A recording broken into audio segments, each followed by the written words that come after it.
Port Naviservice, situé sur la commune de Port-Saint-Louis-du-Rhône, est l'un des plus grands ports à sec d'Europe. L'extension du parc ouest, de près de 8 hectares, a permis d'augmenter la capacité de Port Naviservice de 600 places. Port Napoléon, situé à 1 km au sud-ouest à vol d'oiseau de Port Naviservice, fait l'objet d'une vidéo dédiée. Au sud de Port Naviservice, un modeste parc à bateaux à moteur offre quelques dizaines de places. Aménagé fin des années 80, Port Naviservice offre, avec l'extension du parc ouest, près de 1500 places pour des bateaux de longueur jusqu'à 35 mètres, de largeurs inférieures à 8,15 m, le tirant d'eau de moins de 8 mètres. Les bateaux de toute nature sont étayés ou sur berre métallique, voire sur rack pour des bateaux à moteur de moins de 9 mètres.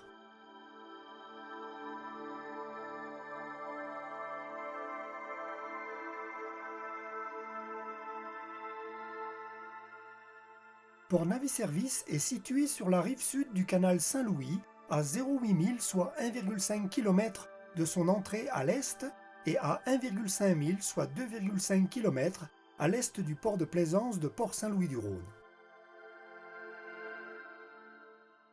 De nuit, en arrivant de l'est du canal Saint-Louis, un feu scintillant directionnel intense blanc, large de 3 degrés, de 262 degrés à 265 degrés, situé sur la tour Saint-Louis, à l'élévation de 15 mètres, portant à 10 milles, soit près de 18 km, permet l'alignement à 263 degrés jusqu'au bassin Saint-Louis à l'ouest.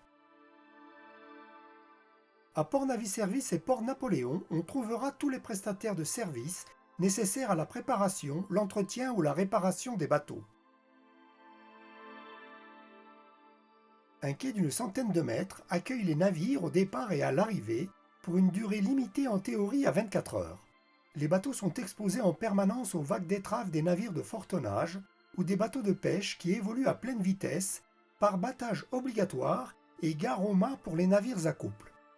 On peut préférer mouiller dans la petite anse devant la darse dans 5 mètres d'eau sur des fonds vaseux à la tenue aléatoire.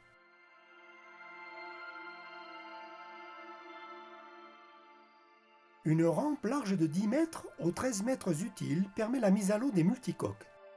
La darse sud accueille des bateaux de moins de 25 mètres de longueur, 6 mètres de large, de 6 à 7 mètres de tirant d'eau jusqu'à 50 tonnes. De larges allées en terre battue permettent l'évolution des travel lifts, mais rendent l'endroit quelque peu poussiéreux. Un hangar long de 50 mètres accueille 50 bateaux.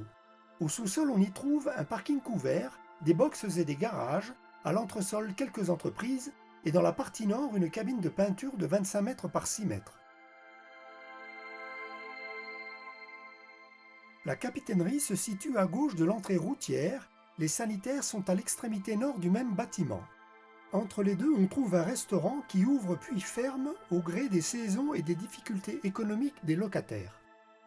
Face aux sanitaires, on trouve un ship chandler et un peu plus loin au nord, un gréeur faisant voilerie et sellerie. Dans ce même bâtiment, près du canal, côté est, se situe un chantier naval. La nouvelle darse construite après notre tournage accueille des unités jusqu'à 35 mètres de longueur, 8 mètres de largeur et 8 mètres de tirant d'eau jusqu'à 120 tonnes. Elle est orientée face au Mistral alors que la darse sud lui est perpendiculaire. En saison, comme évoqué en détail dans la vidéo de Port Napoléon, moustiques et nonos harcèlent le plaisancier. Les moustiquaires sont fortement recommandés. De nuit, Port Naviservice se repère par un feu rouge à 2 occultations toutes les 6 secondes, sur un poteau blanc et rouge à l'élévation de 8 mètres, situé sur la rive sud du canal Saint-Louis, à l'ouest du bassin des Télines, portant à 3000, soit 5,6 km. En face, sur la rive nord, un feu scintillant continu vert sur un poteau blanc et vert, haut de 8 mètres, qui porte à 5000, soit 9,3 km, balise le canal Saint-Louis à tribord en venant de l'est. 350 mètres à l'ouest, sur la rive nord du canal Saint-Louis, un feu isophase vert d'une période de 4 secondes sur un poteau blanc et vert à l'élévation de 7 mètres, portant à 1000, soit 1,8 km, balise le canal à tribord en venant de l'est. Un arrêt de bus devant l'entrée du port dessert le centre-ville 1 à 2 fois par jour ou à la demande. Pour se ravitailler, on empruntera l'avenue de la première DFL avec sa piste cyclable, vers l'ouest jusqu'au pont basculant, puis au nord le long des quais, l'avenue du Port et à droite l'avenue de la République pour atteindre à 2,8 km un supermarché. On trouvera plus de détails dans la vidéo du port de plaisance de Port-Saint-Louis-du-Rhône. Chaque coup de Mistral disperse sur tous les bateaux la poussière de l'usine de tourbe voisine qui s'infiltre partout. À chaque fin d'hivernage, un grand nettoyage s'impose.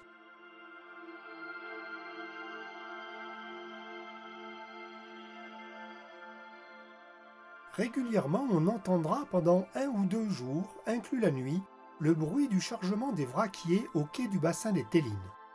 Port Olga et le port de plaisance de Carteau se situent 0,8 milles, soit 1,5 km, à l'est de Port Navy Service. Ils font l'objet d'une vidéo dédiée. Le mouillage du thé de la Gracieuse et le port de pêche de Carteau font l'objet de vidéos dédiées.